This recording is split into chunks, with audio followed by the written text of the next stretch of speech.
waxaa maanta magaalada Kampala ee caasimadda Uganda ka furmay shirkii labaad ee isbahaysiga baarlamaanada Bariga Afrika ee la dagaalanka gaajada, cunno yarada iyo nafaqa darrada.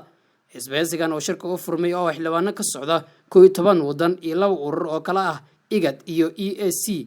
Ana shir gudoominaya xildhibaan Dr. Cabdi Xasan Cali oo ah gudoomiyaha isbahaysiga.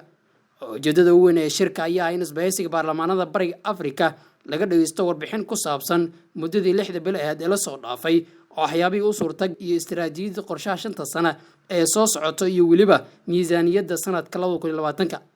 Dowladda Soomaaliya waxaa shirkan ugu qayb galayay oo wafdi uu hogaaminaya xildhibaan Dr. Cabdi Xasan Cali oo ah gudoomiyaha isbahaysiga iyo xildhibaanad Farxiyo Muumin Cali oo ah gudoomiyaha guddiga sugidda cuntada iyo nafaqada ee baarlamaanka Soomaaliya iyo waliba Axmed Kulo Xasan oo ah xubin ka mid ah shaqaalaha baarlamaanka Soomaaliya.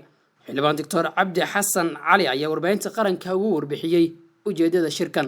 Honorable Deng shirkan maanta wuxuu ku saabsan yahay 6 bilood shaqadii aan soo qaban inaan warbixin ka siino golaha guud ee isbahaysigan baarlamaanada dalalka iyo urur goboleedyada aan soo sheegnay ee ka kooban.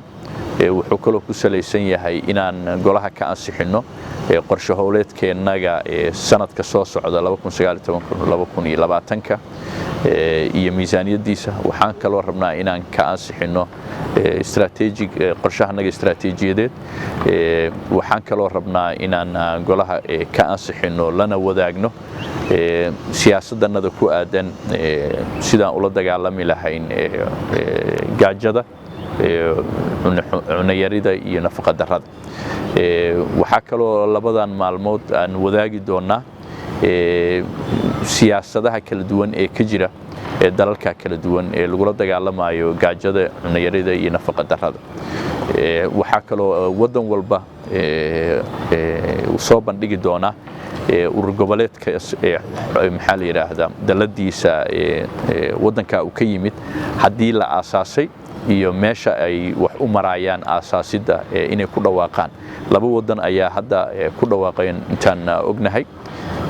waa Soomaaliya oo 20kii Agost ku dhawaaqday daladan Hotel Jazeera Muqdisho